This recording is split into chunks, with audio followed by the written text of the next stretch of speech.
Usually, whenever there is a plane hijacking, there's the hand of some mafia gang or a terrorist group behind it. But today, the story I am going to tell you is about a plane hijacking that was carried out by a person no one could have ever imagined. Before anyone could realize, this hijacking turned into a bloody game, after which the pilots of this plane were never able to fly again. And when the reason behind this hijacking finally came out, everyone was left completely shocked. This story will show us how far a father can go for his family, and when a certain limit is crossed, how the damage has to be borne by many others. It was the morning of April 1994.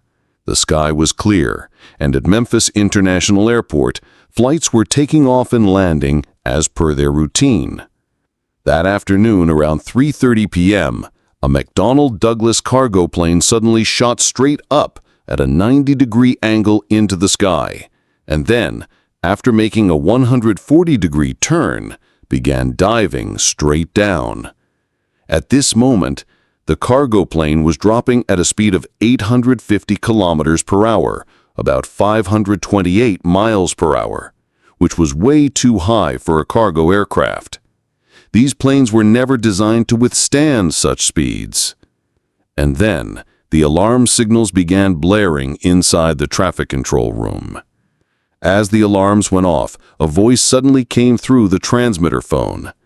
The person on the other side was screaming again and again, "There's an emergency on Express 705 cargo plane. The plane has been taken over and I'm badly injured."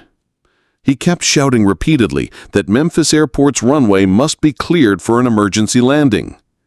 This was FedEx's cargo plane, and inside it, 3 employees were fighting desperately for their lives, while a 4th employee was relentlessly attacking them with a hammer and a spear gun. This is the story of the hijacking of FedEx Cargo Plane 705, which only had 4 people on board. But what happened inside this plane was so horrifying, it could give anyone goosebumps. And a hijacking like this, no one had ever heard of before. FedEx, through its cargo planes, delivers goods all across the world.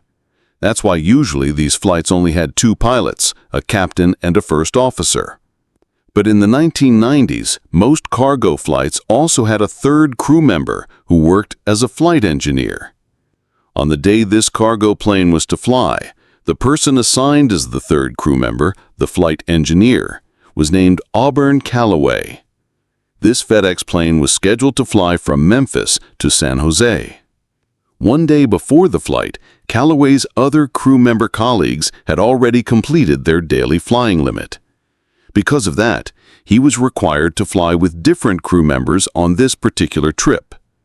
And since Calloway could not go with his earlier team, he now could complete his flying duty on another flight. FedEx provided this facility to its employees that they could complete their duty hours on different flights as per availability. On this flight, 3 employees were already on board. The 4th one to join them was Calloway. The crew had already been informed of his arrival.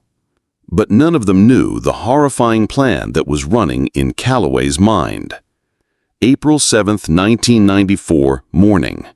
Calloway was the first person to board the plane. In his hand, he carried a travel bag and a guitar case. A little while later, another crew member, Andrew Peterson, entered the plane.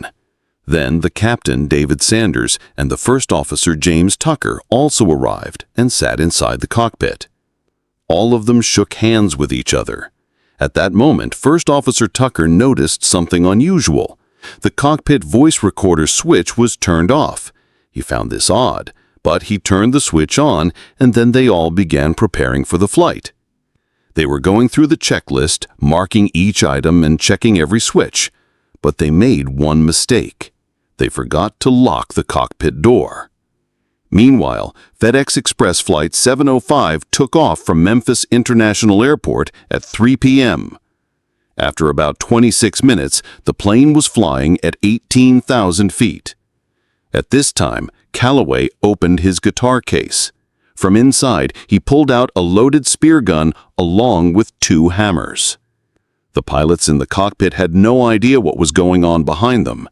They were busy chatting about the scenery below, with the third crew member joining in the conversation.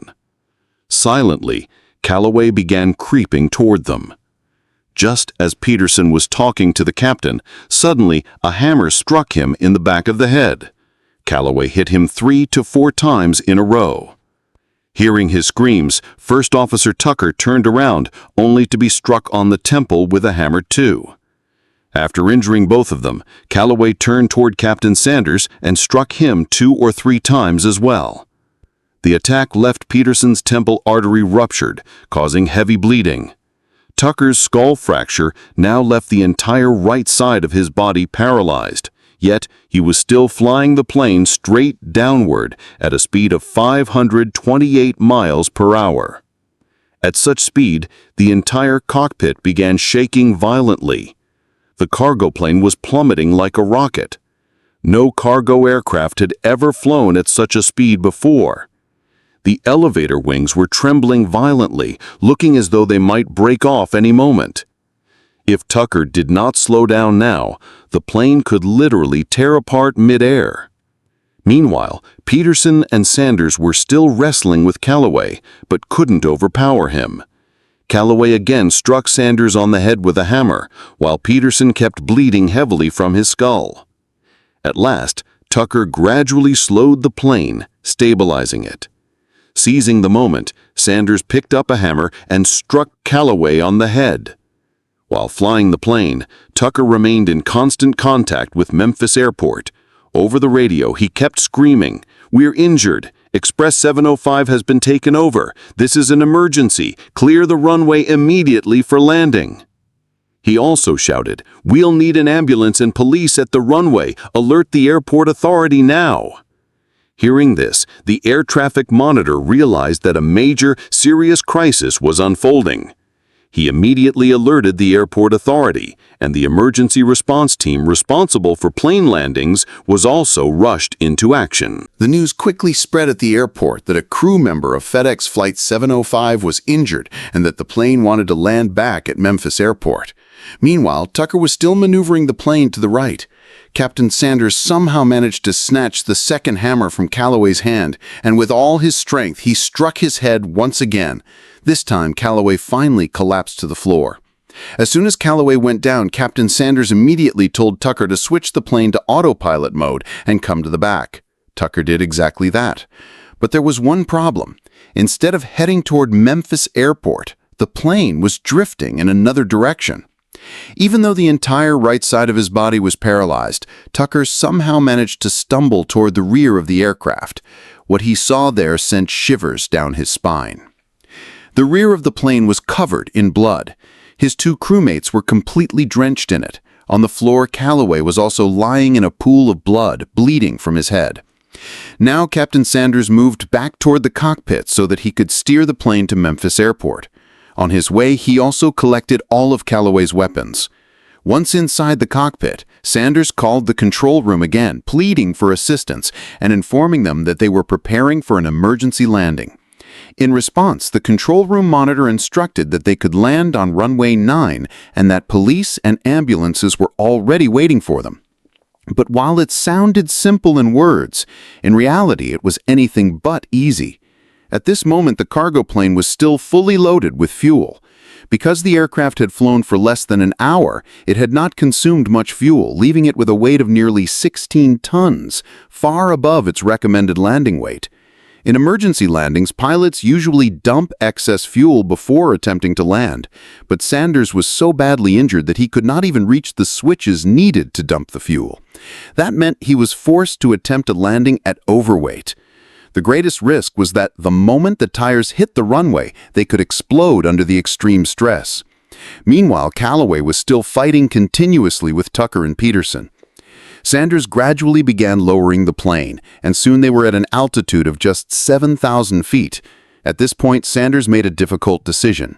He switched the plane back to autopilot and decided he would now finish off Calloway once and for all. By the time he reached the back, Tucker had already knocked Calloway down again. But landing the plane was becoming more complicated. On autopilot, the aircraft maintained the same altitude and speed, making a landing on runway 9 impossible.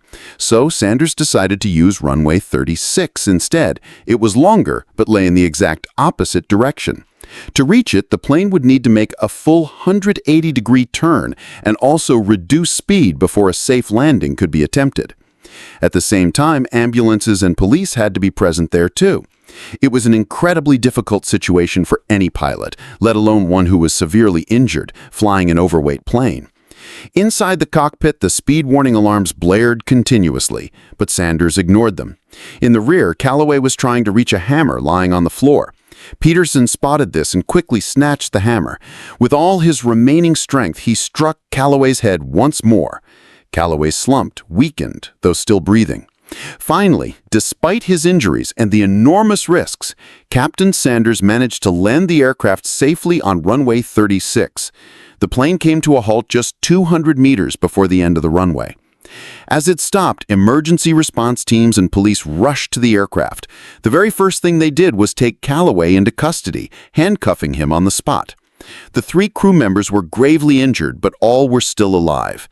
Peterson, however, had lost so much blood that his pulse had slowed dangerously. All 3 were immediately rushed into ambulances and sent to the hospital. Tucker had suffered a skull fracture as well as a broken jaw. Sanders was in such bad shape that he could not even walk. Calloway, too, was sent to the same hospital, bound tightly to a stretcher. Now he would spend the rest of his life behind bars. But one question haunted everyone. Why had he done this? Auburn Calloway had once lived a good life. His family was not very wealthy, but he studied at Stanford University and later joined the Navy. There he became an Air Force pilot. He eventually married, had children, and lived happily for a while. His troubles began when he was discharged from the Navy. He later applied for a job at FedEx. Though he was an excellent pilot, FedEx only offered him the position of flight engineer, a step below captain, with lower pay. This deeply unsettled Calloway.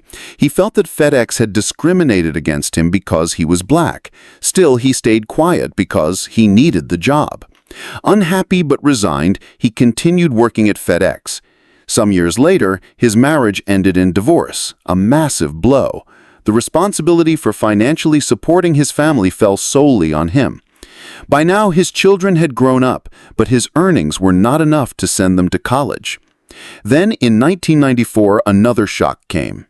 FedEx discovered that Calloway had lied on his resume during hiring, exaggerating his flying hours experience.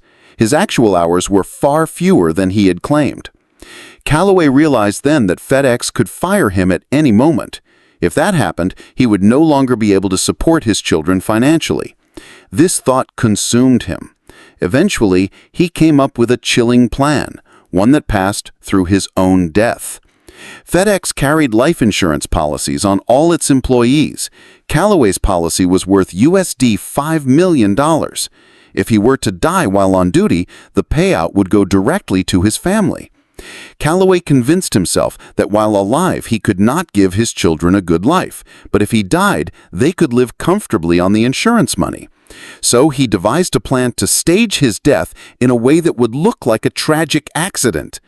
On the day before the hijacking, Calloway was supposed to face questioning at FedEx headquarters regarding his resume fraud. That never happened. Instead, he boarded Flight 705 carrying hidden weapons. His plan was simple but horrifying. Kill the crew with the hammer and spear gun, seize control of the aircraft, and deliberately crash it. To everyone else, it would appear to be an accident. Nobody would suspect foul play, and his family would receive the $5 million insurance payout. Had his plan succeeded, his family would have inherited the money. On that flight, originally only 3 people were scheduled, including Calloway. But at the last minute, another flight engineer was reassigned, making Calloway an extra passenger instead of crew. This meant that instead of killing just 2 people, he now had to kill 3 people. On the morning of April 7, 1994, before leaving home, Calloway wrote his will and left it on his bed. He packed his weapons and headed to Memphis International Airport. He also left a note to his ex-wife, saying their divorce had been a devastating blow and that he loved his children dearly, but now his time had come. After the plane landed safely, the emergency response team pulled all 3 crew members out. They were bleeding badly, but alive. Tucker underwent 3 major surgeries and took nearly 2.5 years to regain his ability to speak and walk. But none of the 3 crew members ever flew a plane again. Despite this, the 3 became close friends after the incident. In recognition of their extraordinary bravery, they were each awarded a gold medal by the Airline Pilots Association. Auburn Calloway was charged with hijacking an aircraft and attempted murder. He was sentenced to 2 consecutive life terms and remains in federal prison to this day. Many FedEx employees and crewmates later believed that Calloway might have intended to crash the plane directly into FedEx headquarters at Memphis International Airport. If he had succeeded, hundreds of lives could have been lost in a massive disaster. Originally, he was supposed to fly with his regular crew that day, which included 1 woman and 1 man. Both were replaced at the last minute because their flying hours were complete. Had they been on board, Calloway, standing 6 feet 2 inches and a black belt in martial arts, could have easily overpowered them and succeeded in his plan. That last-minute crew change, just 1 minute before departure, saved their lives and prevented an even bigger tragedy. Instead, Calloway had to face Peterson, Tucker, and Sanders, men who fought back with unimaginable courage and sustained injuries that changed their lives forever. How did you find this story? Do share your thoughts in the comments section below, and don't forget to like and subscribe to the channel. See you in the next video.